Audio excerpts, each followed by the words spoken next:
నిజంగా మీరు సబ్జెక్టు వస్తే ఆ క్వశ్చన్స్ అడిగిన వాళ్ళని ఒక కోడింగ్ అడగండి. మీరే రియాలిటీగా మీరు ఏదన్నా ఒక రియల్ టైం వర్క్ చేసిన వాళ్ళ దగ్గరికి వెళ్ళి ఆ టెక్నాలజీ మీద ఒక టాస్క్ ఎలా చేస్తారు, ఏంటి, మీరు ఏ లాజిక్ ఇచ్చేసారో అది మీరు తెలుసుకొని మీకు ఇలా మాక్ ఇంటర్వ్యూ తీసుకున్న వాళ్ళు అడగండి.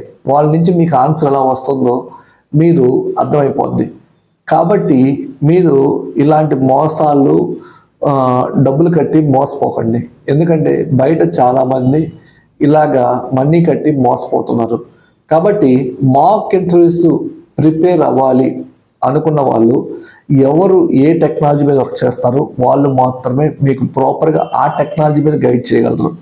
అంతేగాని ఒకే పర్సను జావా, .NET, పైథాను, లేక డేటా సైన్స్, డేటా అనలిటిక్స్, లేక డేటా ఇంజనీరింగ్, లేక ఆర్టిఫిషియల్ ఇంటెలిజెన్స్, మిషన్ లెర్నింగ్ వీటన్నిటి మీద ప్రాపర్గా ఇంటర్వ్యూస్ అనేది క్లియర్ చేయలేరు. ఎందుకంటే అవన్నీ డిఫరెంట్ టెక్నాలజీస్.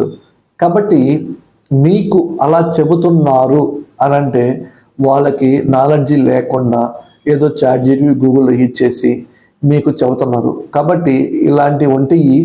మీరు ఒకవేళ ఆ పర్సన్ అడగండి, మీరు దేని మీద వర్క్ చేశారండి. ఒకవేళ వర్క్ చేస్తుంటే మీకు ఒక రియాలిటీ క్వశ్చన్ని టెస్ట్ చేయండి. సార్ నాకు ఇలా ఒక సినారియో ఉంది, ఇలా ఇంటర్వ్యూ అడిగారు, అంటే ఎలా ఆన్సర్ చేస్తే బాగుంటుంది అని ఇలా అడగండి. తను చెప్పిన ఆన్సర్ని బట్టి తను నిజంగా రియాలిటీలో వర్క్ చేశాడా లేదా, లేక ఏదన్నా ChatGPT యూజ్ చేసి లేదా గూగుల్లో యూజ్ చేసి దానికి ఆన్సర్ చెబుతున్నారు అనేది మీకు ఈజీగా అర్థమైపోతుంది.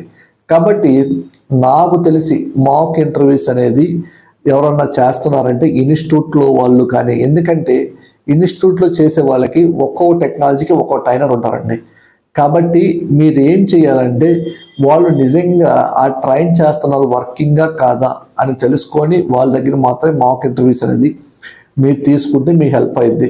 అంతేగాని వాళ్ళకి యూట్యూబ్లో బాగా ఫేమ్ ఉంది, ఏదో బాగా చెబుతున్నారు అని చెప్పేసి మీరు ఈజీగా మనీ అనేది మీరు లూజ్ అవ్వద్దు. దాని బదులు మీ పాటి మీరు ప్రిపేర్ అయినా కూడా మీరు ఈజీగా ఇంటర్వ్యూ క్రియేట్ చేయగలరు. Thank you.